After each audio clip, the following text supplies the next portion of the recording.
What is the most evil thing your company did/is doing? The two major chain pharmacies in the U.S. force pharmacists to produce and verify prescriptions based on time limits. If I have to look up the dosage on your grandmother's heart medicine or counsel patients on important points, other orders will turn red, my pharmacy loses points and corporate bosses visit to discuss workflow and penalize us. In the end, patient safety is tossed aside for the sake of corporate stockholders. What would you say if your physician had only 15 seconds to review your chart or he was penalized? I still don't know how this is legal. My wife's company just revised their sick leave policy. If you call in sick 3 days in a rolling year, you are put on disciplinary action. If you call in sick 6 times in any 12-month period, you are fired. My wife works for a hospital. One that is forcing their employees to come in and take care of immunocompromised patients while sick and contagious. Tell your local news. It sounds like the kind of our community is under direct attack. Story they would eat up. I don't work there anymore, quit after 2 weeks. But I worked for a place that sold prescription savings plans to elderly people. They were pure evil. Our job was to try to get elderly people to cancel their insurance and switch to our plan, which was a very shitty plan that would end up costing them a lot more. And of course once they switched and found out how shitty we were, it is very hard for an elderly person to get back on their regular insurance. I had elderly people calling me up in tears. I just couldn't handle it. I have never wanted to set a building on fire more than when I worked there. Installing faulty electric meters that were burning people's houses down. Edit. Apparently Canada was really bad about this too. I'm US and far as I know it started in my area before heading north. Whoa. That is some serious shit. Did they get caught/stop doing it? Yeah. We got paid to do the reinstall too. My boss buys back our used product for $300 or less, sells it as refurbished for $3,000 but doesn't actually refurbish anything. Edit. I work for a small company that sells a product I can almost guarantee no one here would ever buy. What is the product? College textbooks. The family restaurant, not my family, I used to work for had a free meal for the poor on Christmas Eve and they had Santa and gifts for kids, which sounds very nice of them, but really it was mainly just a scam. They would put little signs on all the tables and start taking donations in November. They would accept food and toys, but they always pushed people to donate cash. They claimed it was harder for them to get the things they really needed otherwise. The thing is, they didn't need or use the cash for the charity dinner. All food and toys were donated and the workers were all unpaid. They scheduled their entire staff to work that day, but wouldn't pay them. Yes, that's right, on the schedule, no pay. They never bought anything themselves. The owners pocketed all the money. I'm talking thousands of dollars. They also went shopping in the donated gifts for presents for their grandkids, and let their kids do the same. They pretty much always had gifts left over, but would get pissed if we told any customers that after the fact because they were worried people would donate less next time.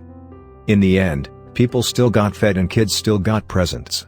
But, when you see a family you can tell is not very well off donate $20, $30, $50 because they think they are helping those less fortunate, and you know the cash is going straight to feeding the owner's gambling problem, it eats at your soul a bit.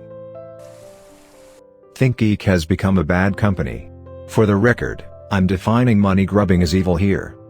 They've undergone a fundamental change in the way they operate as a company. Many execs and board members have come on from Walmart, and are instilling the worst of Walmart's values into ThinkGeek. They cut all the in-house customer service staff a week before Christmas one year, just escorting them out of the building with no warning, in order to outsource to a call center in Florida.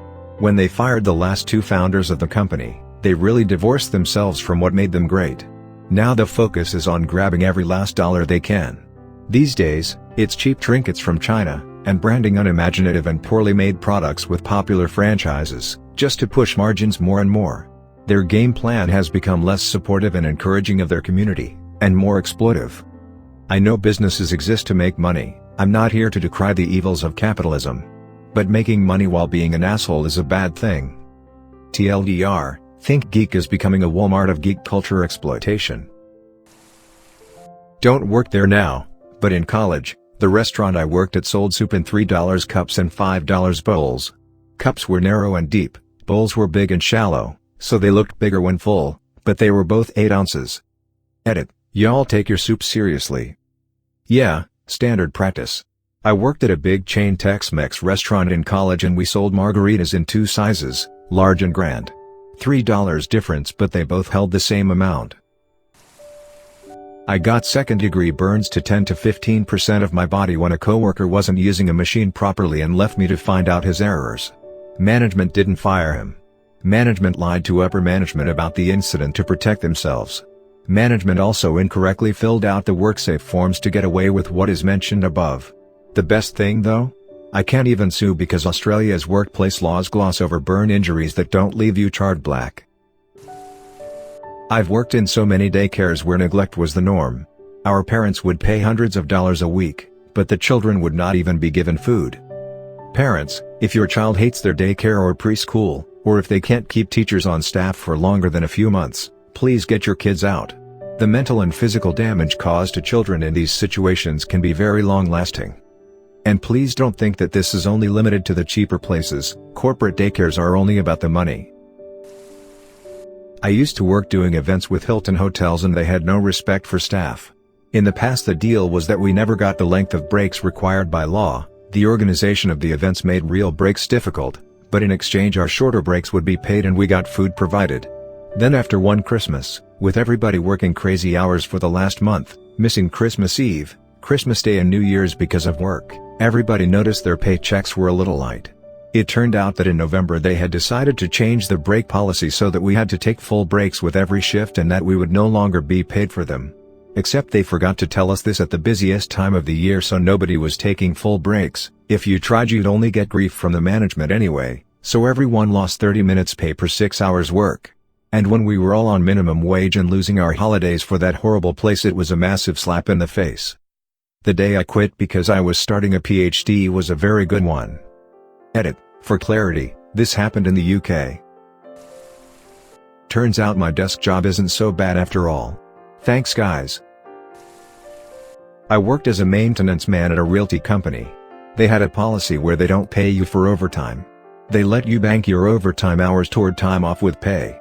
Trouble was, there was so much work to be done every single day, they could never approve my days off because I was always behind. It was basically a 4-person job I was doing by myself. The property was huge. After working 12-hour days for weeks at a time, and then coming back at night and weekends to deal with on-call emergencies, I finally looked up the labor laws in my city. Turns out, anything more than 20 banked hours of overtime has to be paid out in cash, by law. I was up to 60. They still wouldn't give me the overtime pay. They just forced me to take the days off, and I just got further behind. Sure, it was nice to have a whole month of long weekends, but I also could have really used that cash. It would have been over $1,000 in overtime pay. I'm pretty sure they knew damn well this was the labor law in our city. How could they not? But they would have worked me like a slave forever if I hadn't looked it up on my own. And this from a company that made over $2 million a year just on the one property they owned, and they own dozens.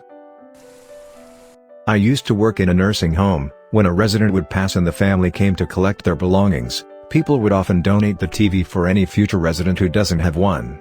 They would always be told that it will, and often I think I know someone who will be very happy to have this. The nursing home manager would then put the TV up for sale on Craigslist and pocket the money. If that wasn't bad enough, she even put it into the employee handbook that TV donations should never be turned down and the fact that they are sold shall never be revealed to residents or their families. The owner of the convenience store that I worked at would turn the cooler to warmer temperatures at night, and when the chickens would spoil, she would wash them with bleach and broil them and sell them. Why would you intentionally sabotage your own products? That doesn't make even a lick of sense. At a previous job I was selling a laptop and my manager asked if the customer got the warranty. I said no. He then took a box cutter and opened the box and told me to tell the customer that this was the only laptop we had left and we aren't allowed to sell previously owned laptops. All because he didn't want it to hurt our numbers. We get bonuses for selling warranties. I felt all dirty inside and no amount of salt baths will ever rid me of that feeling. We make freemium games. Burn in hell. You'll have to wait 3 days. Or you can do it now for 1.79. I worked in a telecom which targeted elderly, senile people and tricked them into signing 2-year contracts for all kinds of services. They used a legal loophole called remote contract which states that if you say yes even once during a promotion call, You automatically consent to signing the contract. Most people find out about the contracts when they start receiving threatening letters to pay their late bills. In the case with business clients, they would write up charges to companies who don't want to extend their current contract. That loophole reeks of bullshit. I worked for a ticket broker for a while. Ticket brokers basically buy tickets to events in hopes the event/section will sell out and people will be forced to buy their marked up tickets. We were also part of a broker network. If one broker had tickets they were selling at $80, we would list them on our site at $100. If someone bought it from us we would buy the tickets from the other broker and have them ship them to the customer. There were also these dummy websites in the network. They would make themselves look like the box office of a certain venue, and list tickets available within a certain range at a 30% markup to face value. When someone placed an order from one of these sites we would go to Ticketmaster, buy the tickets at face value, then send them electronically to the customer. One time when I worked by myself on a weekend, I straight up told the customer, who hadn't bought anything from us yet, that the tickets were still available from the box office and sent her a link to the correct website. It was one of the shadier things I've done as a liberal arts grad trying to get a job. Instead of end-of-year bonuses, the president of our company handed out stacks of scratch-off tickets to each employee who attended the company party. Each bundle of tickets probably cost anywhere between $50 to $150 because they were comprised of $10/$20 cards. This is not horrible, until you consider the ulterior motive. Our company had just launched a small advertising campaign for the state lottery and it was being tested in a select few gas stations to see if it was an effective form of marketing. Guess where the tickets were purchased? To some of our employees the $150 cash would have been a decent bonus, but our higher-ups decided it was more important to artificially inflate sales numbers to temporarily make us look like the heroes. To add insult to injury, they bought a couple of those prank cards and mixed them in with the real ones, likely in the hopes that some fool would make an ass of themselves after thinking they won $25,000. This thread is why we need to protect whistleblowers. Agreed. Name and shame. Meter data usage, coming soon. From Comcast? I can't say I'm shocked, if so. The only part that would surprise me is that you picked it as the most evil thing. Not Comcast, but a part of the axis of evil. Computer Repair Company 2005, we recovered an old man's photos of his granddaughter's wedding. He couldn't afford the absurd $5,000 price and begged to work it off, paint our house, anything. Owner said no. On his way out, my friend stole the photos and emailed them free of charge. I spent 11 years working for the University of Phoenix. They are raping America's poor and military, putting them in inescapable debt. The admissions people are horrible, trained to go after students' weaknesses and sign up students whether or not the students are even capable of doing the coursework. I only worked in the IT department, but I was part of the team that supported these activities, so I'm guilty too. Everyone knows how evil Walmart is, but my mom's Walmart hit an all-time low.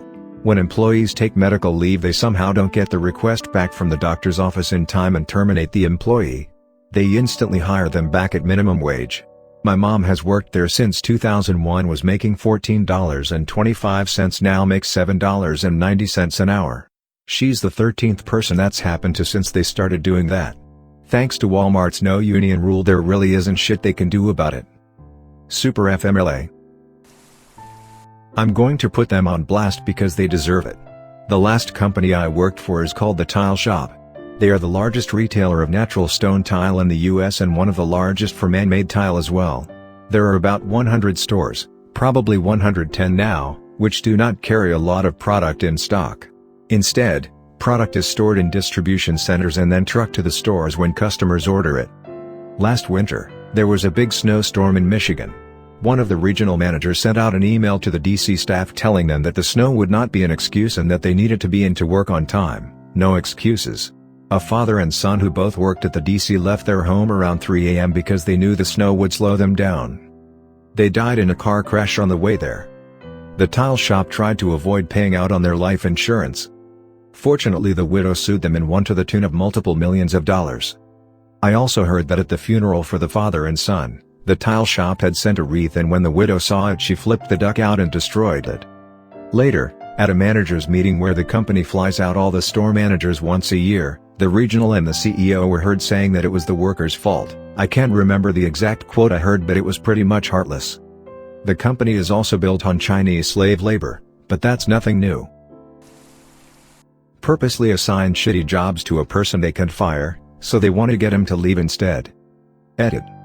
I seem to get a lot of comments by people that apparently are all psychic and think the guy was useless or was a dick and that why the company wanted to fire him.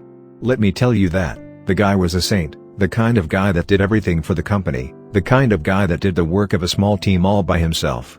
Yet someone higher up wanted him gone, for reasons unknown to me. I represented the Hank Greenberg, former CEO of AIG, against various securities fraud claims right before the recession was starting. Got laid off with no warning and no severance when the stock tanked to his karma. I got to learn how to live off of eating hot dogs every meal, and he gets to sue the feds for a couple billion because apparently he wasn't bailed out quite well enough. He was a billionaire before and a billionaire after. This is what peasants with pitchforks are for. Thanks for listening to another episode of Reddit X. Subscribe and activate the notification bell so you won't miss any stories. Feel free to share your own stories below in the comments. Have a good day.